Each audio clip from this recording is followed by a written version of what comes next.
New at 8, Governor Newsom announcing 9 star-studded TV shows coming to California thanks to the state's expanded tax credit program.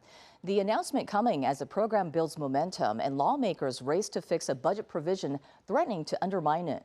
CBS LA's Gio Insignares shows us how the program could bring thousands of jobs and hundreds of millions of dollars to California. While this news is positive, there is still some concern, but also hope from the top down that this can spur continued production in Hollywood. Ew! Get off of me!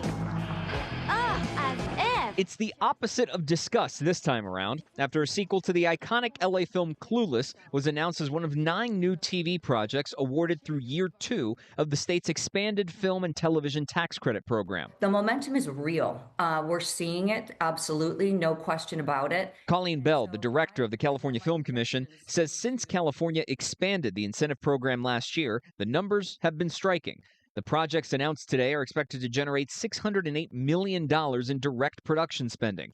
That also includes a reboot of The Rockford Files. This is Jim Rockford. At the tone, leave your name and message. I'll get back to you. Add that with the projects produced since the beginning of the program, and it's 179 projects brought into the state with more than $7.2 billion in projected economic activity and 38,000 cast and crew jobs. Decision makers who had stopped looking at California as a production destination are not only looking at California, but choosing California. It's exactly what we wanted. When the expanded program first started last year, applications increased by 4 times the amount, Bell says. According to Film LA data, television production in LA saw a significant uptick in the second quarter, with tax credit-supported productions accounting for nearly 40% of shoot days. This is about creating and sustaining jobs in entertainment production here in California. And that benefits, so many of the small businesses. One of those small businesses is EC Prop Rentals in North Hollywood, a shop that's been part of the industry for more than 30 years.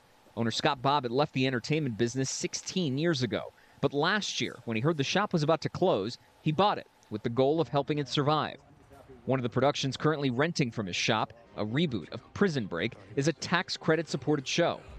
Bobbitt sees the incentive program as a necessary tool to keep production here. It's black and white. It's just a line item that it's a lot cheaper to shoot elsewhere. He says the mood among the crews coming through his shop has been slowly shifting, and there's a sense of hope and urgency coming together at the same time, fighting to preserve the industry. I just think there's just too much to lose. It's a culture and cloth to the city that, will just be, it'll be quite different.